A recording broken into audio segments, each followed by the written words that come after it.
대통령께서 조금 전에도 국회와의 관계에 대해서 어려움을 토로를 하셨는데 대통령께서는 그 국면 전환용 인사를 하지 않으시겠다 이렇게 말씀을 하셨지만 총선 패배 직후에 한덕수 국무총리께서 사의를 표명하신 상태로 지금까지 유지가 되고 있는데 국회 협치에 물꼬를 트는 차원에서 이 국무총리 인선에 대해서 야당의 추천을 받는다든지 야당 출신 인사를 기용하시는 것처럼 조금 보관을 구상하고 있는 것이 있을지 궁금하고요. 그리고 두 번째로는 이제 최근에 김용현 경호처장을 국방부 장관에 지명을 하셨는데 야권에서는 이제 김 후보자가 최상병 수사 외압의 핵심 관계자다 이렇게 지목을 하고 있는 상황에서 이제 지목을 하신 타이밍이나 그리고 전임 국방장관 임기가 10개월밖에 되지 않은 상황에서 왜 전격적으로 이런 인사가 이뤄졌는지에 대해서 궁금해서 여쭤보고 싶습니다. 첫 번째가 총리 얘기죠. 인사는 결국은 국정을 누가 잘 감당하고 국민들을 위해서 잘 일할 수 있느냐 하는 게 기준이 되는 거고, 한덕수 총리께서 워낙 과거에 경제부처 장관에 또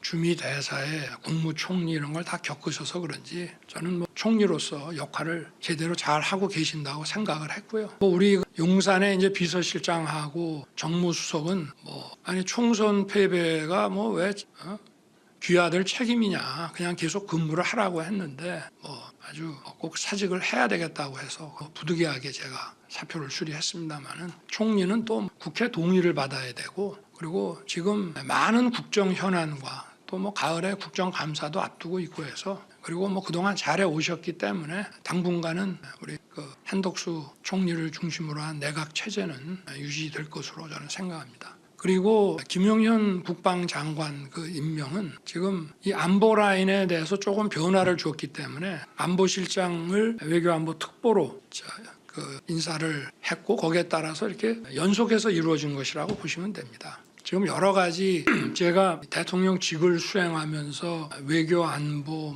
경제 이런 현안들을 쭉 다루면서 좀 리베로와 같은 좀 자유로운 위치에서 좀 해외를 자주 좀 다니면서 또 어느 정도의 좀 보안도 좀 유지돼 가면서 일을 할 수 있는 그런 좀 고위직 직책이 좀 필요하겠다라는 생각을 사실은 오래전부터 해왔습니다마는, 마땅한 인물을 지금 찾기가 좀 어려워서, 그리고 또 일을 같이 해왔어야 되고, 또 지금 우리 정부에서 상당한 고위직에 있어야 그러한 특보가 해외에 나갈 때 상대국의 또 고위직을 만나서 소통을 할 수가 있는 것입니다. 근데 제가 사실 고민을 해오다가 지난 7월에 나토를 방문하면서 이제 많은 양자 회담을 하게 되는데, 그 과정에서 좀 필요하지 않겠나 그런 생각을 하게 됐고요. 현안들이 많이 있습니다. 근데 이게 안보실장으로 여기 자리에 그냥 앉아서, 안보실은 기본적으로 국방부, 국정원, 통일부, 외교부, 또 보훈부 이런 다양한 이런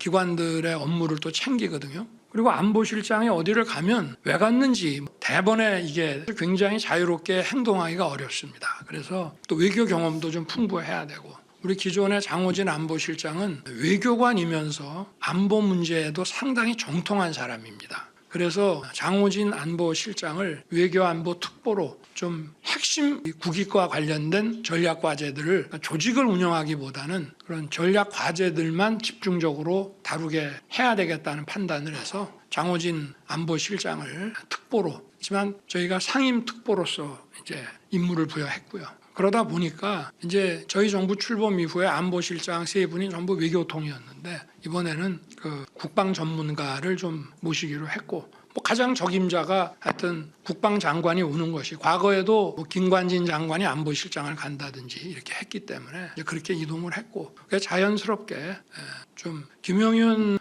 후보자는 사실은 이 결정을 빨리 안 했으면은 아마 신원식 우리 지금 현 장관에 좀 더 하고 아마 그 뒤에 오지 않았을까. 우리 정부의 그 장관 후보군 중에 한 사람이었기 때문에 이렇게 하다 보니까 조금 인사가 이렇게 좀 빨라지지 않았나 이런 생각이 됩니다.